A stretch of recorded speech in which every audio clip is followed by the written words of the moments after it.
हमारे समाज में हर विषय पर खुलकर बात होती है, सिवाय एक, और वह है माहवारी। माहवारी यानी मेंस्ट्रुअल साइकिल, जिस पर बात बहुत कम की जाती है या ना के बराबर की जाती है।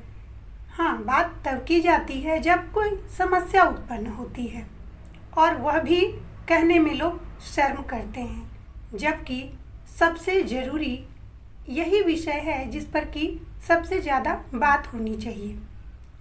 हमारे यहाँ कहा जाता है कि माहवारी होना ही माँ बनने का प्रतीक है।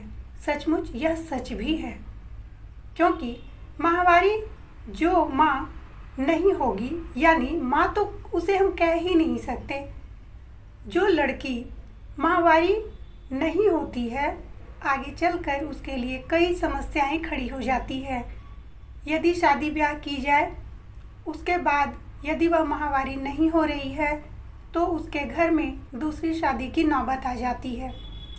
जान नहीं पाते हैं कि किस कारण से ऐसा हुआ, और माँ बाप भी छिपा कर शादी कर देते हैं।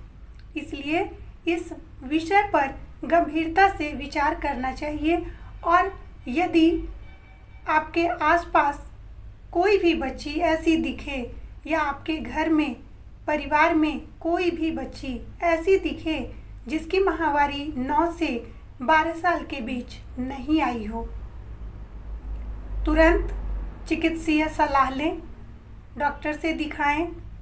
हो सकता है कि हार्मोन की गड़बड़ी के कारण ऐसा होता हो। ज़्यादा से ज़्यादा हम 14 साल तक इंतज़ार कर सकते हैं, लेकिन यदि 14 साल के बाद भी माहवारी नहीं होती है तो गायनेकोलॉजिस्ट से मिलना बहुत ही ज़रूरी हो जाता है, क्योंकि यदि उनके अंदर वो हार्मोन विकसित नहीं होंगे तो आगे चलकर बहुत ही परेशानी हो जाती है। डॉक्टर से दिखाने के बाद उनकी राय लेकर वो जो भी दवाएं लेने के लिए कहें उसे अवश्य लें, ताकि यह आपकी लाडली के भविष्य की बात है। इसमें असावधानी ना बरतें, लापरवाही ना बरतें। यदि माहवारी के समय अत्यधिक दर्द होता हो या किसी तरह की परेशानी होती हो तो भी डॉक्टर से सलाह लेना ना भूलें। कई बच्चियों को माहवारी के दौरान पेट में दर्द तो होता ही है, उल्टियाँ, सिर दर्द जैसी भी परेशानी होती है। इस वक्त भी डॉक्टर से सलाह लेना जरूरी है। ध्यान रखें, बच्चे के सुंदर भविष्य के लिए उसका माहवारी सही और समय पर होना बहुत ही जरूरी है। यदि किसी बच्चे की माहवारी अनियमित है तो समय से ही उसका इलाज करवाएं, ताकि आगे चलकर परेशानी ना हो। जब माहवारी शुरू हो जाती है तो ध्यान रखें कि उसे टेटनस का इंजेक्शन अवश्य लगवाएं। टेटनस का इंजेक्शन लगवाने से बच्चियां टेटनस की बीमारी से सुरक्षित हो जाती हैं। हम सबको पता है, prevention is better than cure. बीमारी हो, इससे बेहतर है कि हम पहले ही उसके लिए सुरक्षा के उपाय अपनाएं। अब बात आती है कि जब वह माहवारी शुरू हो जाती है तो हम उससे किस प्रकार से लेते हैं। यदि कोई बच्ची पहली बार माहवारी होती है तो हम उसे पहले से ही तैयार करके रखें कि अब माहवारी का समय है, कभी भी माहवारी आ सकती है। इसके लिए हम बच्ची को पहले से ही समझा कर रखें। उसे बताएं कि यह एक प्राकृतिक विधि है जो सभी लड़कियों के साथ होती है, इसमें कोई भी घबराने की बात नहीं है, और यह शुभ संकेत माना जाता है।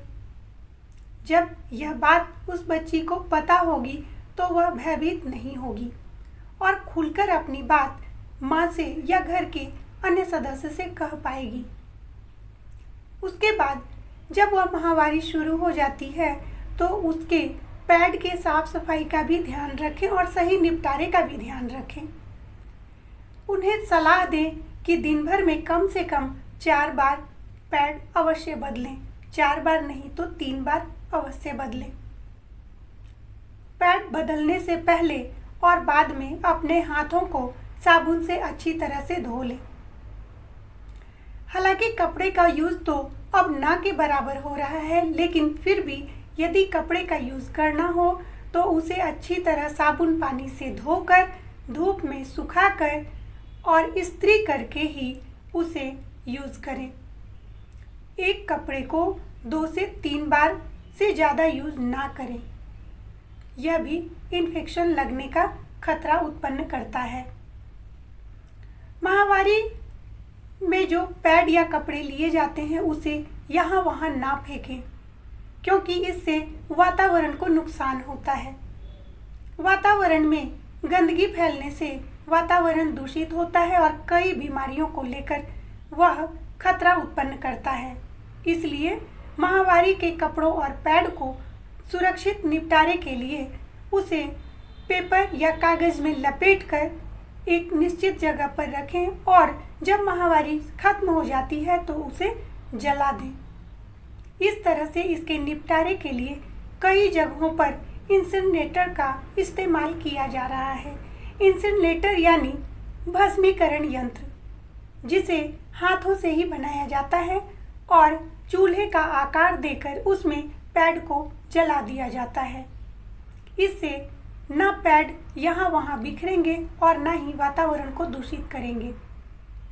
इस प्रकार से माहवारी स्वच्छता प्रबंधन सही तरीके से होने से बीमारियां भी कम होंगी, स्वयं भी सुरक्षित रहेंगे और वातावरण को भी स्वच्छ और साफ सुथरा रख पाएंगे। इसके लिए यदि कोई भी जानकारी आपको चाहिए तो कमेंट बॉक्स में अवश्य लिखें। मैं उसे देने की कोशिश करूंगी ताकि मैं उसका जवाब आपको फिर से वीडियो के माध्यम से दे पाऊँ।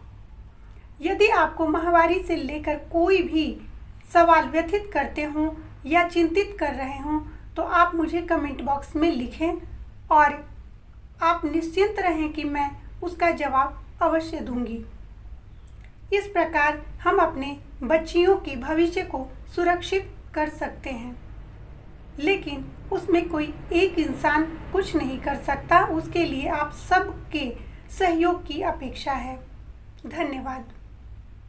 मेरे वीडियो को यदि पसंद आते हों तो अधिक से अधिक शेयर करें ताकि जो भी जानकारी मैं अपने YouTube वीडियो के माध्यम से देती हूँ वह अधिक से अधिक लोगों तक पहुँच सके और उन्हें अधिक से अधिक लाभ हो सके।